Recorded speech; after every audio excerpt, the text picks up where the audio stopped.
Hello there, ladies and gentlemen. Welcome back to Super Mario Sunshine. My name is CoraCat13. I'm that gal with the deep voice.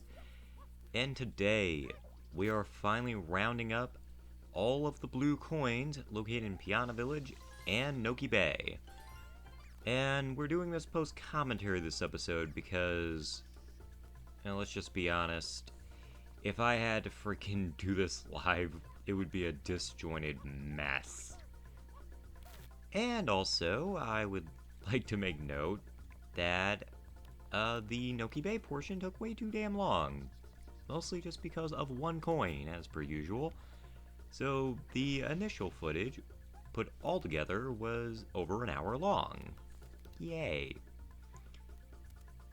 But actually, initially, this episode, like the other one, was supposed to be its own episode, the Pianta Village portion, but there were so few blue coins that I actually had to pay a visit to Delfino Plaza to fill out the rest of the game time, so yeah. Anyway, time to warp over to the secret of the village Underside, which is where the remainder of our blue coins are going to be hiding.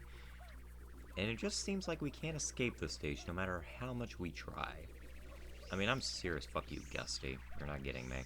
You haven't gotten me yet. Mwahahaha. Anyway. So, yeah, I didn't plan to keep visiting the secret of the village Underside despite how much... I mean, especially how much... You can tell I'm recording this at 3 a.m. You can definitely tell that I had not planned to keep coming back to the stage, but the reason why I keep coming back to the stage is because this is actually the only night stage that actually has nothing going on. Stage 1, you have to chase after the Chain Chomplets. Stage 3, Shadow Mario has screwed up the entire world. In Stage 7, you have to chase after Shadow Mario. So, yeah, this is legitimately, I accidentally killed Yoshi. I'm so sorry, buddy. Let me go rectify myself. There we go. So, yeah, literally this was the only choice for a night stage that didn't have anything going on. So, yeah. But fortunately, a good number of your coins can be found here. I think I mentioned that during the 100 coin challenge, but, yeah.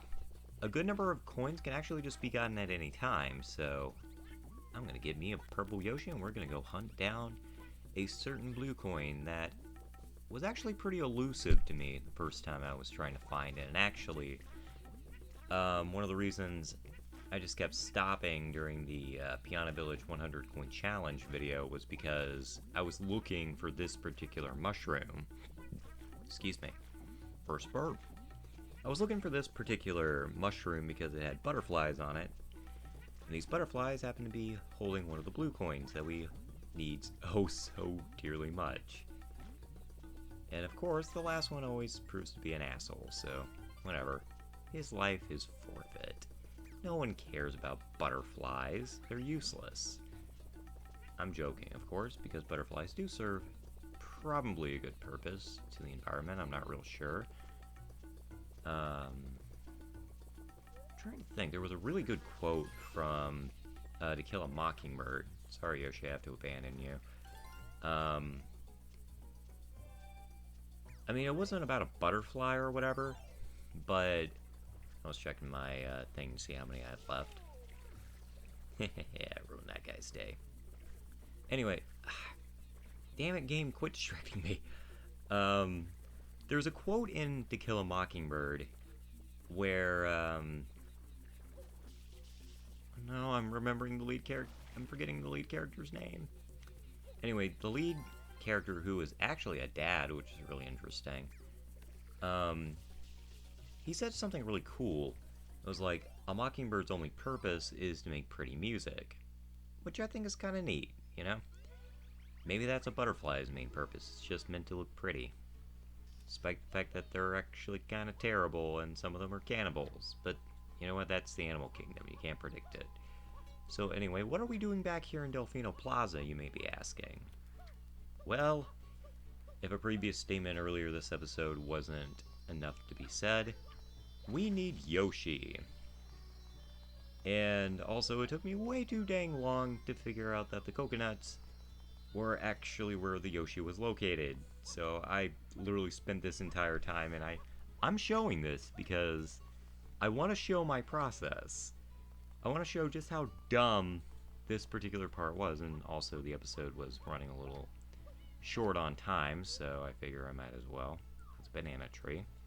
Which, yes, bananas actually do grow on trees. So, there you go. Mario Sunshine's a little bit educational. Anyway, how did I not see that?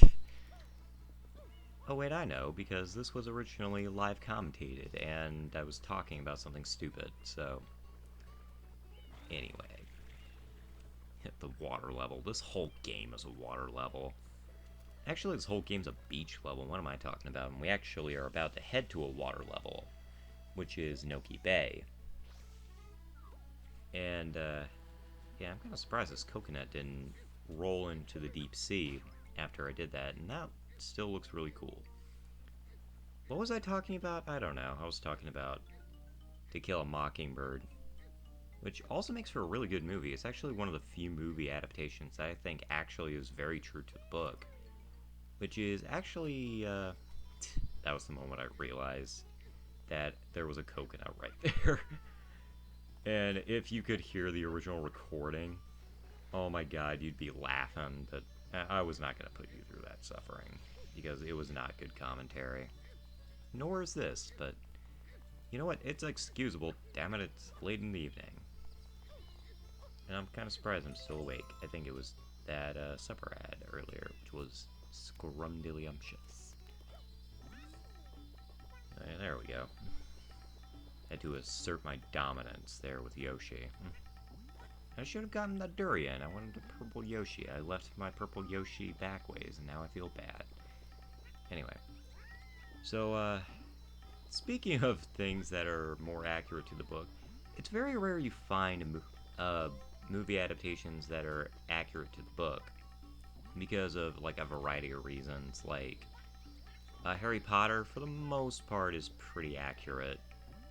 But there are some key things that were changed in the movies. Like, there was a coin that launched. There was a lot of Book 4 that had to be omitted in order for Goblet of Fire to be the link that it is, which is probably why the movie seems a little disjointed. It's not really that disjointed, because, you know, it can still flow. But because of that, some scenes were rearranged, some characters were changed out. Also, hi Sherman, how are you? It's been too long. I need to talk to you. Anyway. Let's see. But, you know, there are those rare adaptations.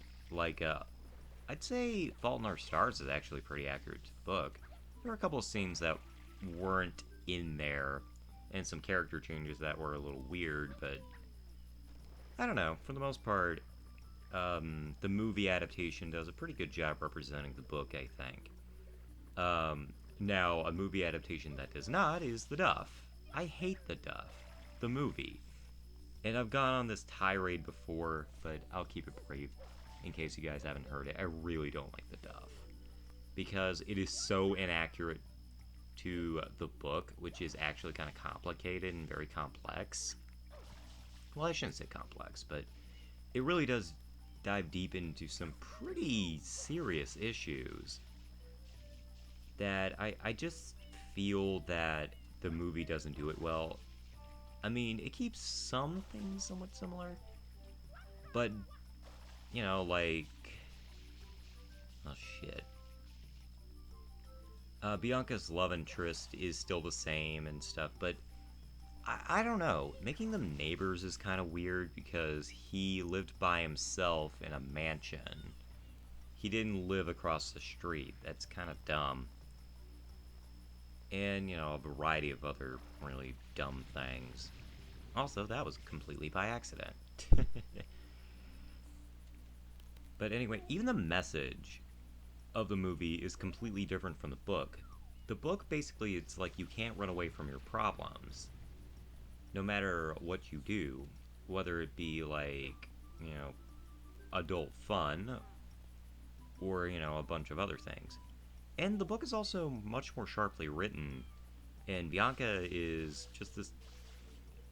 I wouldn't call her a Daria-like girl, but she's definitely a lot snarkier than your traditional female protagonist or whatever. And also, in the movie, for some stupid reason, they put her with her mom when she lives with her dad. I'm not kidding. It makes the stupid mistake of, by the way, if you're wondering what I'm doing there, I was looking up a walkthrough.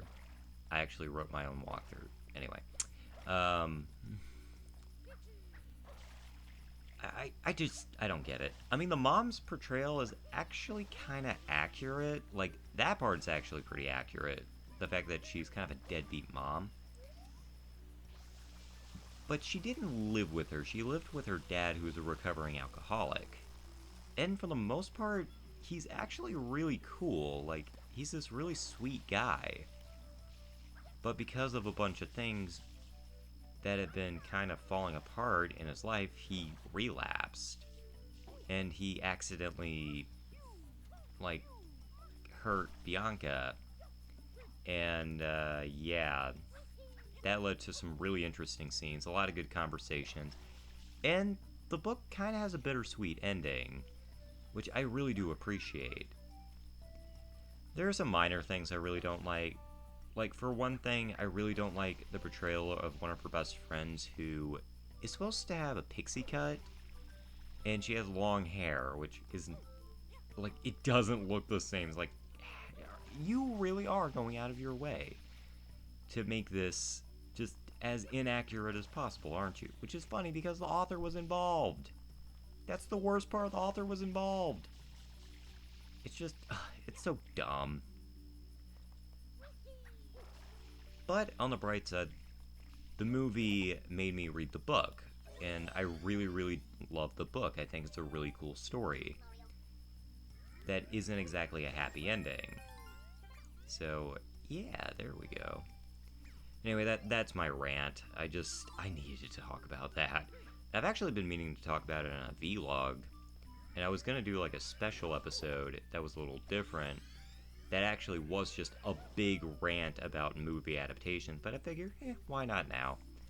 Since we're just collecting blue coins here, so there's not really a whole lot to speak of there. Except that. That was an asshole move, Nintendo. Like, I can't believe that there are so many punching bags, or I keep calling them punching bags, punching gloves scattered throughout Noki Bay, which I guess just kind of shows just how reclusive the Nokis actually are. But it's kind of weird because the Nokis are portrayed as like these shy but generally kind individuals. Kind of like Plink from Seven Sirens, who is totally Fluttershy. In fact, if I ever cover that game, which it's definitely a high consideration considering I really dig the game, I'm probably going to be calling her Fluttershy throughout the rest. Also, one of the half-genies might not be a half-genie. She might be Roddy Dobbs. Anyway, besides that, this part right here, this actually jogged a memory for me during my practice playthrough. Again, take a drink every single time I say practice playthrough. But it legitimately took me a while to figure out where the turbo nozzle was, because I actually didn't know. It was hidden in such a dumb spot. Like, it should have been on the ground, like right here, instead of like the hover nozzle. Like, the hover nozzle could have hung out there and the rocket nozzle was fine. But I don't know why they put the turbo nozzle in such a weird spot. I mean, it's not a collectible, it's a turbo nozzle. It's something that helps you through the game.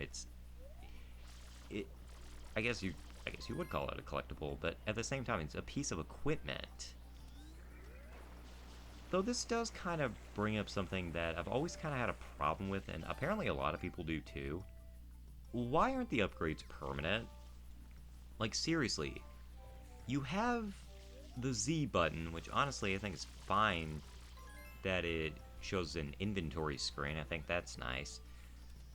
But That was awkward. That was even more awkward. But why couldn't they just mop? Damn it. Why do I keep screwing up my words?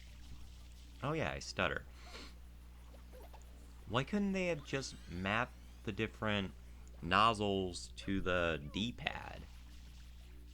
Like, that'd be like a quick access thing, whereas, like, if you wanted to keep them, you know, on you and you just didn't want to bother with the D-pad, you know, like, the X button can still swap between them, but I think the D-pad would have been nice. I mean, they did it for the 1,000-year door, and it worked fine. Honestly, I keep forgetting, like, in a lot of other Paper Mario games, that they didn't do that.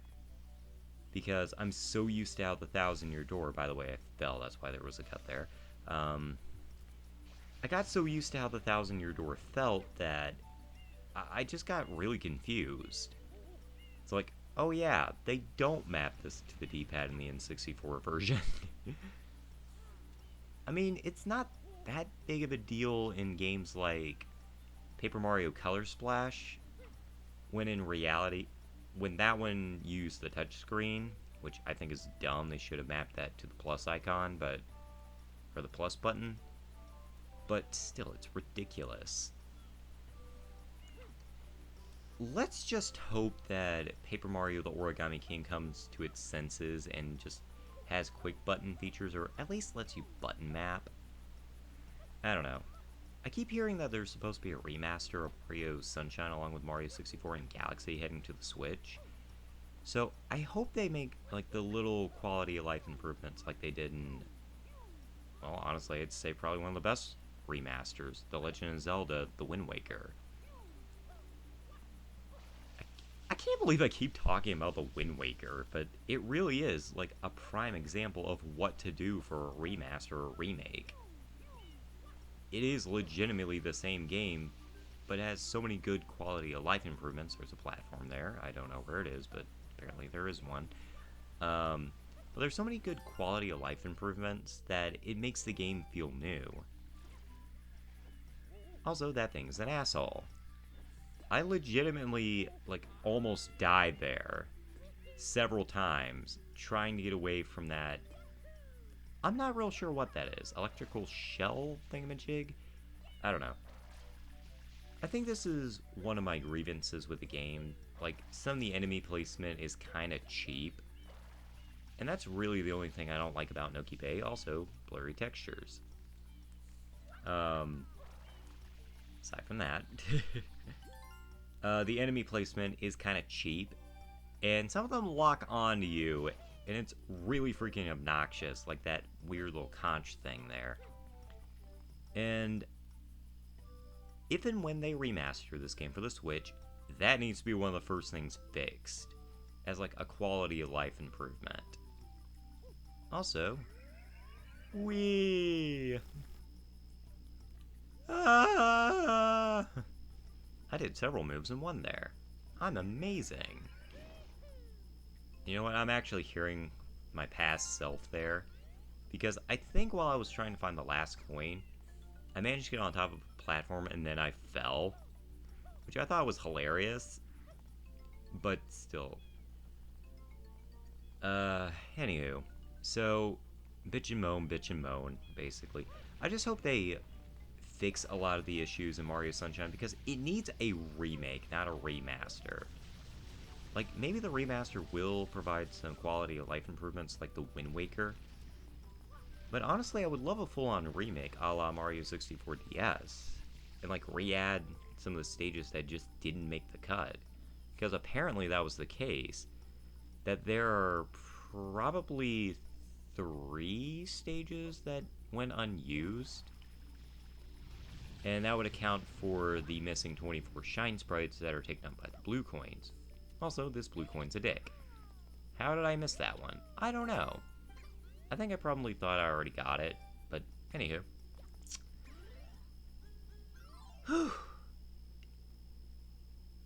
So yeah, those are my thoughts.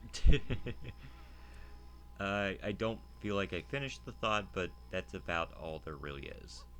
But we are done. We're done with blue coins, and I ruined that guy's day. I'm happy. fuck those pianists, they're assholes. So, I think there's one thing we need to do. Let's cash him in. Let's cash him into this Tanuki. And next time on Super Mario Sunshine, we're heading into the finale as we head into Corona Mountain. And, yeah. I should mention one thing before I go. I know, I'm artificially extending the length of the video, but... The next episode of Mario Sunshine, and the one following it, is live commentary, so if something seems a little off, and I say, like, a different day or something, that's why. So, anyway, thank y'all for watching, and I will catch you on the flip side. Meet you at Corona Mountain. Bye!